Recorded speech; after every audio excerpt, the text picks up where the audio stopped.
The second way to make people like you is a simple way to make a good first impression. At a dinner party in New York, one of the guests, a woman who had inherited money, was eager to make a pleasing impression on everyone.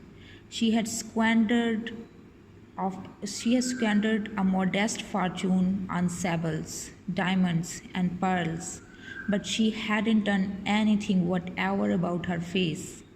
It radiated soreness and selfishness. She did not realize what everyone knows, namely that the expression one wears on one's face is far more important than the clothes one wears on one's back. Charles Schwab told me his smile had been worth $1 million, and he was probably understating the truth. For Schwab's personality, his charm, his ability to make people like him were almost wholly responsible for his extraordinary success. And one of the most delightful factors in his personality was his captivating smile. Actions speak louder than words, and a smile says, I like you. You make me happy. I am glad to see you. That is why dogs make such a hit. They are so glad to see us that they almost jump out of their skins. So naturally, we are glad to see them. A baby's smile has the same effect. Have you ever been in a doctor's waiting room and looked around at all the glum faces waiting impatiently to be seen? Dr. Stephen K. Sproul, a veterinarian in Raytown, Missouri, told of a typical spring day when his waiting room was full of clients waiting to have their pets inoculated. No one was talking to anyone else, and all were probably thinking of a dozen other things they would rather be doing than waiting time sitting in that office. He told one of our classes there were 6 or 7 clients waiting when a young woman came in with a 9-month-old baby and a kitten. As luck would have it, she sat down next to a gentleman who was more than a little distraught about the long wait for service. The next thing he knew, the baby just looked up at him with that great big smile that is so characteristic of babies. What did that gentleman do? Just what you and I would do. Of course, he smiled back at the baby. Soon, he struck up a conversation with the woman about her baby and his grandchildren, and soon the entire reception room joined in, and the boredom and tension were converted into a pleasant and enjoyable experience. An insincere grin. No, that does not fool anybody. We know it is mechanical and we resent it. I am talking about a real smile, a heartwarming smile, a smile that comes from within, the kind of smile that will bring a good price in the marketplace. Professor James V. McConnell, a psychologist at the University of Michigan, expressed his feelings about a smile.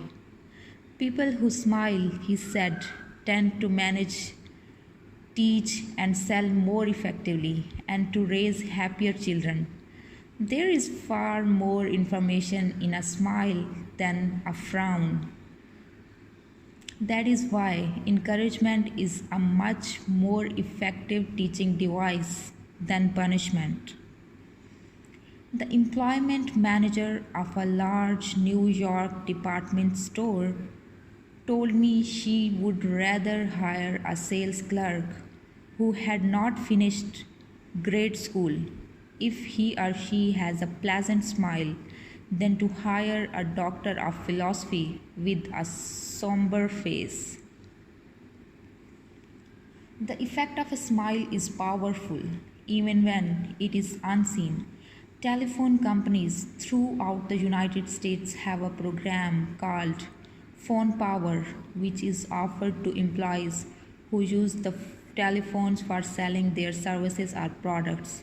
In this program, they suggest that you smile when talking on the phone. Your smile comes through in your voice. Robert Cryer, manager of a computer department for Ohio company, told how he had successfully found the right applicant for a hard to fill position. I was desperately trying to recruit a PhD in computer science for my department. I finally located a young man with ideal qualifications who was about to be graduated from university. After several phone conversations, I learned that he had several offers from other companies, many of them larger and better known than mine.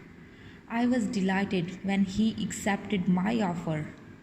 After he started on the job, I asked him why he had chosen us over others.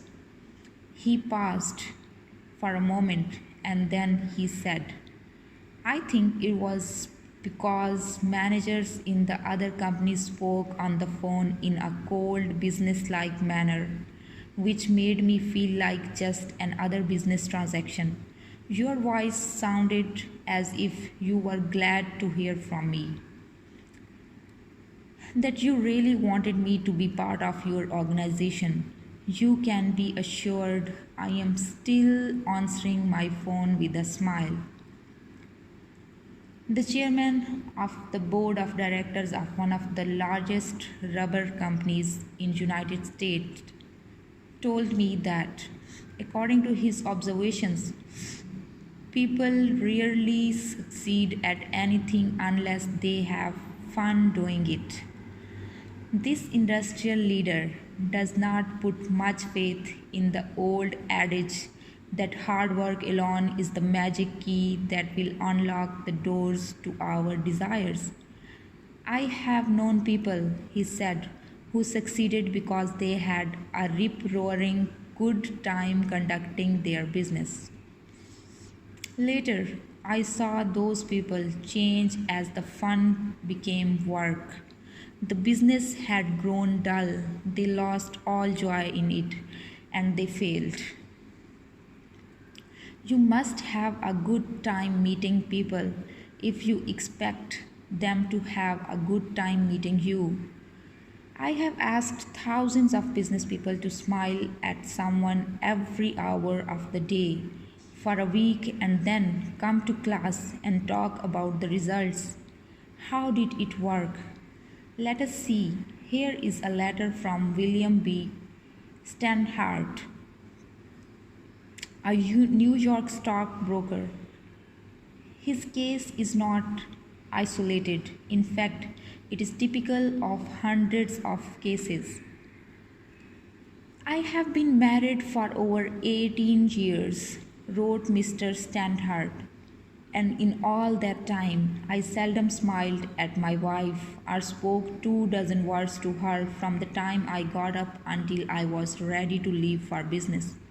I was one of the worst grouches who ever walked down Broadway. When you asked me to make a talk about my experience with smiles, I thought I would try it for a week. So the next morning, while combing my hair, I looked at my glum mug in the mirror and said to myself, Bill, you are going to wipe the scowl off that sore pulse of yours today. You are going to smile, and you are going to begin right now. As I sat down to breakfast, I greeted my wife with a good morning, my dear, and smiled as I said it. You warned me that she might be surprised. Well, you underestimated her reaction. She was bewildered. She was shocked. I told her that in the future she could expect this as a regular occurrence, and I kept it up every morning. This changed attitude of mine brought more happiness into our home in the 2 months since I started than there was during the last year. As I leave for my office, I greet the elevator operator in the apartment house with a good morning and a smile. I greet the doorman with a smile. I smile at the cashier in the subway booth when I ask for change. As I stand on the floor of the stock exchange, I smile at people who until recently never saw me smile. I soon found that everybody was smiling back at me. I treat those who come to me with complaints or grievances in a cheerful manner. I smile as I listen to them, and I find that adjustments are accomplished much easier. I found that smiles are bringing me dollars, many dollars every day. I share my office with another broker. One of his clerks is a likable young chap, and I was so elated about the results I was getting that I told him recently about my new philosophy of human relations. He then confessed that when I first came to share my office with his firm, he thought me a terrible grouch and only recently changed his mind. He said I was really human when I smiled. I have also eliminated criticism from my system. I give appreciation and praise now instead of condemnation. I have stopped talking about what I want. I am now trying to see the other person's viewpoint. And these things have literally revolutionized my life. I am totally different man, a happier man, a man, richer in friendships and happiness, the only things that matter much after all. You do not feel like smiling? Then what? Two things. First, force yourself to smile. If you are alone, force yourself to whistle or hum a tune or sing. Act as if you were already happy, and that will tend to make you happy. Here is the way the psychologist and philosopher William James put it. Actions seem to follow feelings, but really action and feeling go together. And by regulating the action, which is under the more direct control of the will, we can indirectly regulate the feeling, which is not. Thus, the sovereign voluntary path to cheerfulness, if our cheerfulness be lost, is to sit up cheerfully and to act and speak as if cheerfulness were already there. Everybody in the world is seeking happiness, and there is one sure way to find it. That is by controlling your thoughts. Happiness does not depend on outward conditions, it depends on inner conditions. It is not what you have, or who you are, or where you are, or what you are doing that makes you happy or unhappy. It is what you think about it. For example, two people may be in the same place, doing the same thing. Both may have about an equal amount of money and prestige, and yet one may be miserable and the other happy. Why? Because of a different mental attitude. I have seen just as many happy faces among the poor peasants toiling with their primitive tools in the devastating heat of the tropics as I have seen in air conditioned offices in New York, Chicago, or Los Angeles. There is nothing either good or bad, said Shakespeare, but thinking makes it so. Lincoln once remarked that most folks are about as happy as they make up their minds to be. He was right. I saw a vivid illustration of the truth as I was walking up the stairs of the Long Island Railroad station in New York. Directly in front of me, 30 or 40 crippled boys on canes and crutches were struggling up the stairs. One boy had to be carried up. I was astonished at their laughter and gaiety. I spoke about it to one of the men in charge of the boys.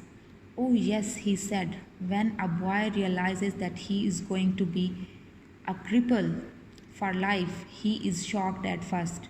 But after he gets over the shock, he usually resigns himself to his fate and then becomes as happy as normal boys. I felt like taking my hat off to those boys. They taught me a lesson I hope I shall never forget. Working all by oneself in a closed off room in an office not only is lonely, but it denies one the opportunity of making friends with other employees in the company. Sinora Maria had such a job. She envied the shared comradeship of other people in the company as she heard their chatter and laughter. As she passed them in the hall during the first weeks of her employment, she shyly looked the other way. After a few weeks, she said to herself, Maria, you can't expect those women to come to you. You have to go out and meet them. The next time she walked to the water cooler, she put on her brightest smile and said, Hi, how are you today? To each of the people she met. The effect was immediate. Smiles and hellos were returned. The hallway seemed brighter, the job friendlier. Acquaintanceships developed and some ripened into friendships. Her job and her life became more pleasant and interesting.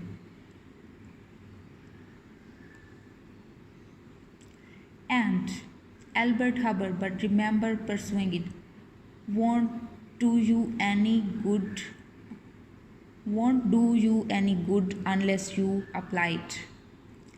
Whenever you go out of doors, draw the chin in, carry the crown of the head high, and fill the lungs to the utmost.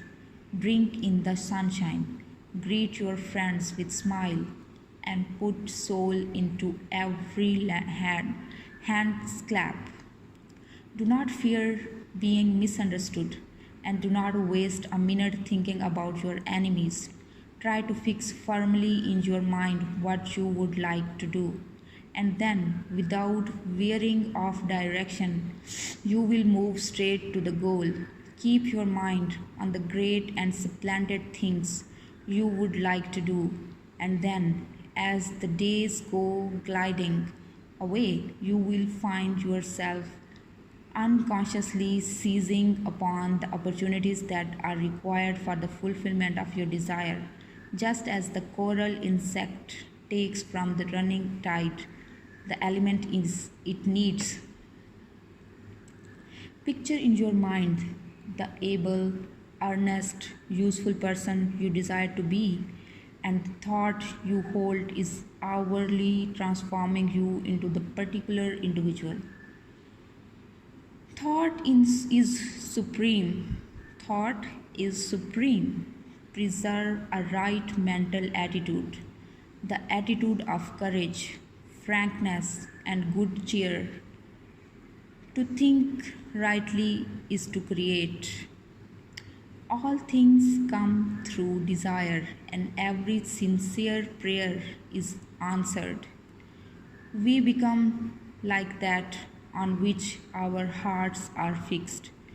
Carry your chin in and the crown of your head high. We are gods in the chrysalis. The ancient Chinese were a wise lot, wise in the ways of the world, and they had a proverb that you and I ought to cut out and paste inside our hearts. It goes like this: a man without a smiling face must not open a shop.